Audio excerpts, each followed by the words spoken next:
Iran Taiwan issue, বিরল খনিজ ও বাণিজ্য চুক্তি স্বাক্ষর সহ নানা কারণে বিশ্ব অঙ্গনে এবার আগ্রহের কেন্দ্রবিন্দুতে ছিল ট্রাম্পের চীন সফর। তবে জাঁকজমকপূর্ণ ও আড়ম্বরতায় ভরা 3 দিনের বেইজিং সফর কোনো চুক্তি স্বাক্ষর ছাড়াই শেষ করলেন মার্কিন president.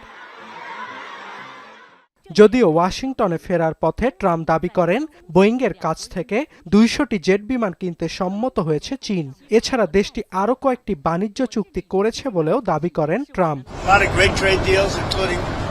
Over 200 planes from Boeing with a promise of 750 planes, which will be by far the largest order ever if they.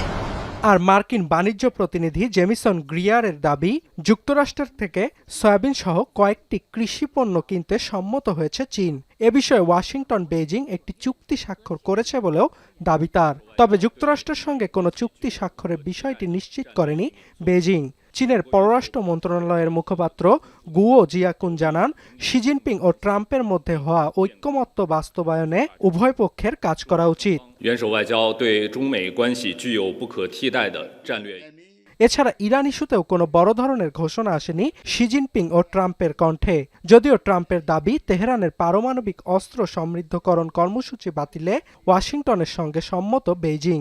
এছাড়াও ইরানের থেকে তেল কেনা চীনের কোম্পানিগুলোর ওপর আরোপিত মার্কিন নিষেধাজ্ঞা তুলে নেয়ার ইঙ্গিত দিয়েছেন ট্রাম্প। তবে ট্রাম্পের চীন সফরকে একেবারে অর্থহীন ভাবতে নারাজ বিশ্লেষকরা। তাদের অভিমত, এই বৈঠকের মাধ্যমে দুই দেশের বাণিজ্য যুদ্ধ আরও ভয়াবহ আকারে রূপ নেয়ার ঝুঁকি আপাতত কমেছে। এছাড়াও জটিল ইস্যুগুলোর সমাধানে যুক্তরাষ্ট্র চীন যে আলোচনায় আগ্রহী তাও স্পষ্ট হয়েছে ট্রাম্পের বেইজিং সফরে। Как с одной, так и с другой стороны, они должны способствовать укреплению ситуации в мировой экономике. অর্ণব প্রসাদ, এখন বিশ্ব।